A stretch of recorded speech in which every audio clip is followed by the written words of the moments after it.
투구꽃 살인 사건. 투구꽃. 네. 카미야 치카라라는 이제 40대 남자고요. 이 남자는 사건 일어날 때 부인과 결혼한 지 불과 3개월밖에 안 됐었어요. 신혼부부였죠. 네. 이들 부부는 오키나와를 여행을 합니다.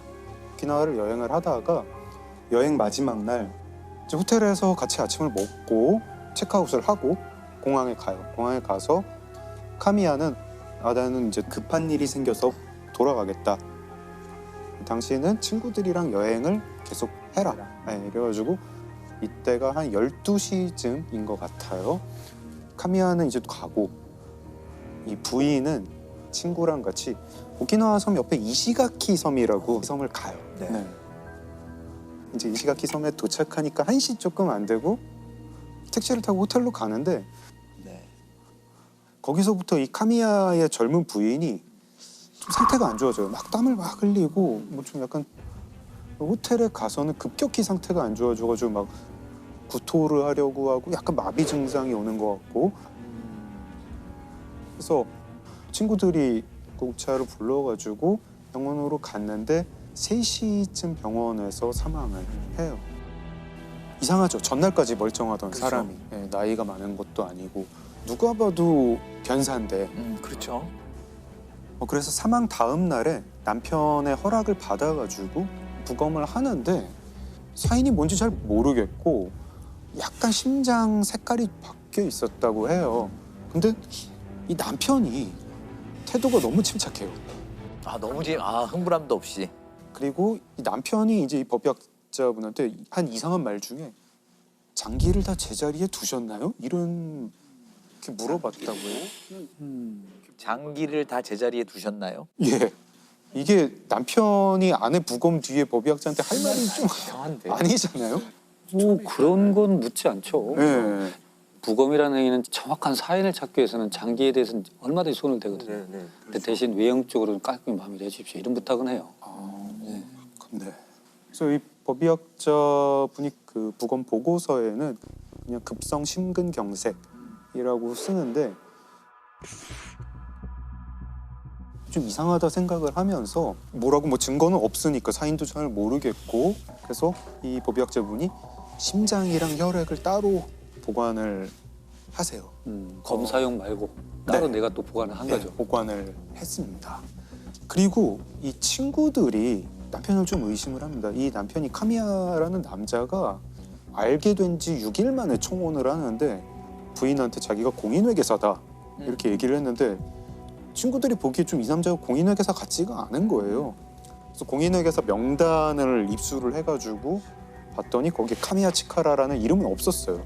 그래서 당신 공인회계사 아니지 않냐 했더니 카미야는 내가 공인회계사는 아니고 중소기업에서 회계를 봐주는 컨설팅 일을 하고 있다.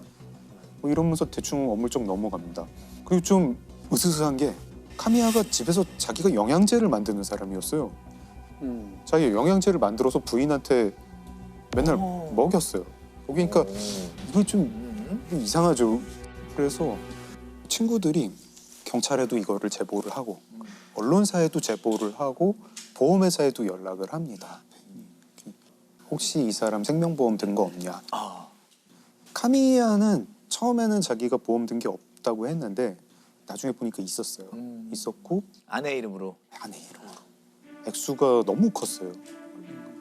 1억엔이 넘는 수령액을 받게 돼 있는데 이게 1986년 일이었으니까 당시 환율로 한국 돈 10억 원에 해당하는 돈을 받게 될 예정이었고 그러니까 지금의 가치로 따지면 한 30억 정도 된다고 해요. 너무 의심스럽잖아요. 모든 게 다 인정하게 있을 것 같은데. 네. 그래서 언론사가 먼저 취재를 합니다. 이 카미야 치카라라는 사람 주변을 보다 보니까 이 사람이 결혼 이번이 사실 3번째였는데 앞에 부인, 그 앞에 부인도 다 심근경색으로 사망했어요. 너무 심지어 2번째 부인 사망할 때는 보험금도 받았어요. 당시 경찰이 이제 이게 사망금을 노린 보험 살인이겠구나 하고 이제 의심을 하게 되죠. 그래서 그 부검이한테 다시 연락을 합니다. 사법 부검을 해달라 이렇게 의뢰를 해요. 그래서 법의학자분이 카미야의 부인이 사망했던 증상이랑 비슷한 어떤 독성 물질을 계속 찾습니다. 찾다가 딱 맞아 떨어지는 거를 하나를 발견을 하는데 투구꽃이라는 그 식물의 독에 중독이 되면 이렇게 사망한다. 근데 투구꽃은 뿌리에 독이 많고 그 독은 이제 우리 이제 현대 용어로는 아코니틴이라고 하는 독입니다. 네. 1g만 복용을 해도 사람이 사망을 하는 맹독입니다. 네. 증상은 일단 먹으면 입에서 침을 많이 흘리게 되고 전신마비도 되고 구토도 오고 부정맥이 오는 그런 신경독이에요. 그렇죠. 근데 당시 1986년에는 사람 피에서 아코니틴을 추출할 수 있는 방법이 없었어요. 기술도 없었고 그래서 이 법의학자 교수님이 어떻게 하셨냐면 당시에 다른 대학에 이 미세 검출기가 있는 대학이 있었는데 그 대학에 아코니틴을 추출할 수 있는 방법을 개발해 주세요. 부탁을 합니다. 그래서 개발을 하세요.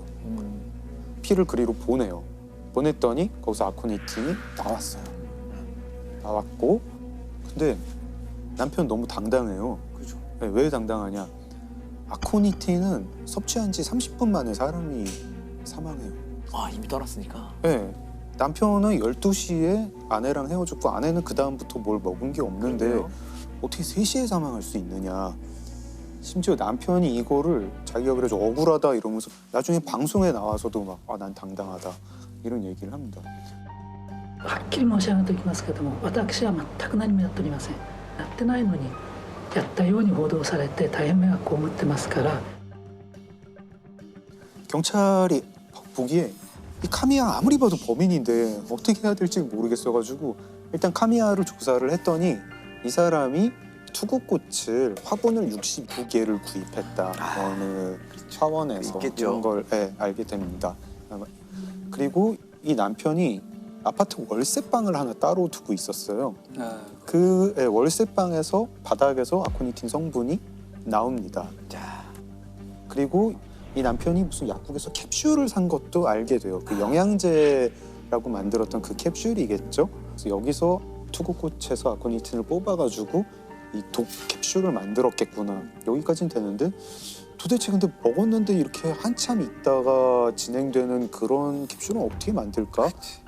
근데 제보가 와요. 어느 어민이 제보가 오는데 아 내가 그 카미야라는 그 남자한테 보거를 엄청 팔았어요. 보고도 맹독이 그렇죠. 있는 동물이잖아요. 신경독이죠. 네, 신경독. 그래서 법의학자분이 계속 연구를 하시는데 굉장히 희한한 사실을 알게 됩니다. 보고독이랑 아코니틴이 몸에 들어오면 둘이 서로 방해를 해요. 기량작용. 네, 기량작용을 합니다.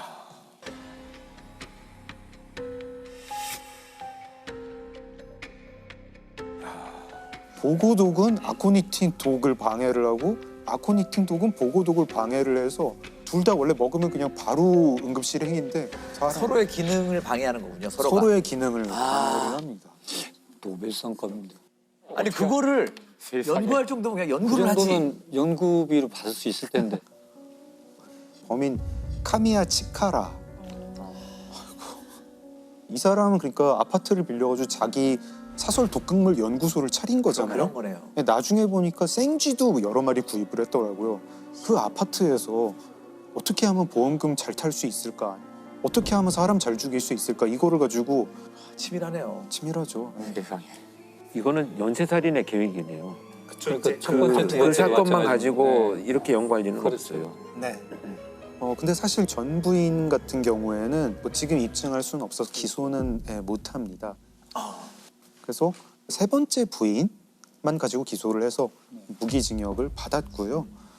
감옥에서 암에 걸려가지고 2012년에 사망을 했습니다. 이 사건을 해결하는 게 결국 이 법의학자 분이 혈액을 보관해서 해결하게 된 거죠. 아마 그 부검의사는 심장이 문제가 심근경색 주로 동맥경화가 있어야 되거든요. 어떤 형태는 혈류의 공급이 안 돼야 돼요. 근데 젊은 여성들은 에스트로겐이나 호르몬이 있기 때문에 심근경색이 올 일이 없어요. 동맥경화가 막아져요. 그러다 이제 사건이 풀리게 돼요. 그러니까 젊은 여성의 심근경색이 이해가 안 되니까 네. 보관을 딱 해놓은 거예요. 이거 관상동에도 이상하다. 깨끗하고. 심근경색이 출혈된 이유는 모르겠고 그러니까 뭔가에 우리가 증명하지 못한 요인이 있을 걸로 보이니까 심근하고 혈액을 보관했을 거예요. 그러다 이제 사건이 풀리게 되죠. 특히나 이제 우리나라에서는 2003년 친딸 독극물 살인 사건이라는 사실 아주 좀 엽기적인 사건이 있었어요. 2003년 10월 12일 A 씨가 자신의 두 딸과 조카 셋을 데리고 수영장에 갑니다. 수영장에. 근데 수영장에서 9살짜리 둘째 딸이 거기서 사망하게 돼요. 그 물에서 사망하게 되는데 수영장에서 뭔가 이게 의심이 된다, 좀 석연치 않다. 왜냐하면은 보통의 익사 사고 같은 경우는 이제 사람을 꺼내서 긴급 조치를 하게 되는데 그때 막 코하고 입으로 물이 나와야 된대요. 정상적인 상황이라면 그냥 조용히 그냥 죽은 거예요. 그러니까 그런 것들이 다 석연치 않았던 거예요. 부검을 하자고 얘기를 하게 되면 이제 이 아이를 부검하기로 이제 부검을 해봤더니 독살됐다는 결과가 나온 거죠. 그래서 이제 조사해 보니까 그 A 씨가 익사 사고가 일어나기 전에 둘째 딸에게 음료수를 줬다는 거예요. 음료수를 너 혼자 먹으라고 줬다는데 실제 그 아이가 그 음료수를 이제 마시고 와서 다른 아이들한테 엄마가 나한테만 이거 줬어 하면서 이제 이야기를 한 목격자가 있고 하지만 이제 지금 이제 보셨지만 여기 그 결정적 증거는 없잖아요. 그래서 이제 2년 가까이 계속 그 수사가 진행되었다고 하더라고요. 이 증거를 찾기 위해서. 사건을 이제 조사해 보니까 경찰에서 바로 그 둘째 딸이 죽기 바로 전날 보험을 들었다는 거예요. 아이에게 상해보험을 들었고 보험을 들 당시에 A 씨가 돈이 없어서 보험 설계사가 그 계약금을 대신 내주면서 굉장히 무리스럽게 보험을 들었다는 거예요. 그리고 특히나 그 이 수영장은 사망 사고가 있었을 경우에 1억 원을 보상한다는 그걸 이제 내걸었다고 하는데 좀 특별한 상황이죠. 알고 이제 아마 했을 것 같고요. 더더군다나 이제 수상한 것은 A 씨가 이제 진술서를 쓰게 되는데 좀 이게 이상하다는 거예요. 진술서를 보면은 이건 믿기 어려운 그런 것들이 많이 있기 때문에 아마 프로파일링 했겠죠. 그랬더니 좀 이게 이상하다는 거예요. 그 엄마 같은 경우에는 경찰에 잡혀와서 이제 진술서를 쓰게 되는데요. 아주 여러 가지 문제점들이 많이 발견이 됩니다. 그 시간에 무슨 일이 있었는가를 쓰라고 했더니 그 진술서를 보면 누구한테 전화를 걸어가지고 우리 애 누구누구가 사고를 당해 위급하다, 도와달라라는 전화를 했다라고 써놨는데 이 위급하다라는 말을 처음에는 위독하다라고 썼어요. 그걸 지우고 위급하다로 바꿨었어요. 근데 이런 흔적들도 당시에 이 진술을 분석하던 프로파일러들이 포착을 해내서 제공이 됐고 뇌파 가운데 P300이라는 뇌파 측정 방법이 있어요. P300이란 거는 그 사물을 보고서 이 사물을 내가 전에 본 적이 있다면 0.3초 후에 바로 어딘가 팍 튀는 그 뇌파가 있대요. 그걸 가지고 봤더니 뭐 범행에 사용된 것으로 보이는 요구르트병 같은 걸 이제 봤을 때 뭐 반응을 한다던가 뭔가 의심스럽다. 네. 그 다음에 서로 이제 그 신문을 하고 하는 동안 미세 표정 분석 아마 다 전문 영역이실 텐데 이야기를 하는 동안 아주 세세하게 표정을 보면은 예를 들어서 뭐 굉장히 슬픈 표정을 지어댈 때 뭐 약간 웃는다거나 뭐 이런 것들을 이야기한 여러 가지 증거들이 다 이 사람의 진술을 믿지 못하게 하는. 결국 이제 지금까지 얘기했던 여러 가지 그 정황 증거라든가 다른 간접 증거들을 모아서 A 씨한테는 그 유죄가 선고됐고 무기징역이 이제 구형됐다고 합니다. 친딸을 살해한 혐의로 2년 만에 구속된 37살 김모 씨. 딸 이름으로 보험에 가입한 지 단 하루 만에 딸에게 독극물을 먹여 살해한 혐의를 받고 있습니다. 김 씨의 거짓말을 뒤집을 수 있었던 것은 뇌파 검사. 경찰은 김 씨에게 범행 당시 사용됐을 것으로 보이는 과자와 음료수를 보여줬더니 김 씨의 뇌파가 급격히 변하며 양성 반응을 보였습니다. 경찰은 살인 혐의로 구속영장을 신청했고 법원도 처음으로 뇌파 검사의 증거력을 인정해 구속영장을 발부했습니다. 그런데 이제 이걸로 이 사건이 끝나는 것이 아니라 조사 과정에서 이 내연남과 이제 통화한 여러 가지 기록들도 다 수사 대상이 되니까 그 내연남과 통화하는 중에 내연남이 이런 말을 해요. 너 또 약 먹였어?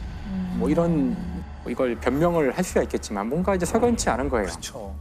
그래서 이제 그 다른 범죄가 더 있을지도 모른다는 네. 이제 의심이 들어서 좀 이제 끔찍하다면 끔찍할 어떤 그 정황들이 나오기 시작하는 거예요. 그리고 이 A 씨의 남편이 2년 전에 죽었는데 이제 거기에도 이제 의혹이 있다고 알려져 있어요. 이 남편과 이 A 씨가 다른 집에 가서 김치를 담궈주는데 도와주러 갔대요. 김치도 먹고 보통 굴도 같이 먹잖아요. 네. 김치 담글 때. 그리고 집에 왔는데 A 씨가 이제 커피를 줬는데 그 커피를 마시고서는 갑자기 쓰러졌어요. 호흡 곤란과 뭐 가슴 통증, 막 몸이 뒤틀리고 이래가지고 이제 병원에 가서 결국 이제 사망했는데 그때 이제 이 A 씨는 의사에게 그 김치하고 생굴에 대한 이야기만 하고 커피 얘기는 하지 않았던 거죠, 의사한테는. 그래서 의사는 일단 굴에 의한 과민성 쇼크일 거라고 이제 진단을 했던 것 같아요. 당시는 그냥 그렇게 처리가 됐는데 새로운 상황에서 이 사건을 들여다보니까 이 죽은 남편에게 이 보험이 2개가 있었는데 이 사고 전에 4개의 보험을 더 든 거예요. 합 3,700만 원의 보험금을 받게 돼요. 근데 그때는 물론 의심하지 않았던 거죠. 더 이제 놀라운 것은 그 다음 해인데 2002년 그 A 씨의 친구가 있어요. 네. 그 A 씨가 그 친구와 같이 케이크를 이제 먹었는데 그리고서는 친구가 사망을 해요. 갑자기 사람이 죽었으니까 부검을 해서 조사를 해봤는데 일단 급성 심근경색이라는 진단을 내리기는. 근데 이제 그 부검에 참여했던 그 수련의가 메모를 하나 해놨는데 약물 중독이 의심된다라고 써놓긴 했어요.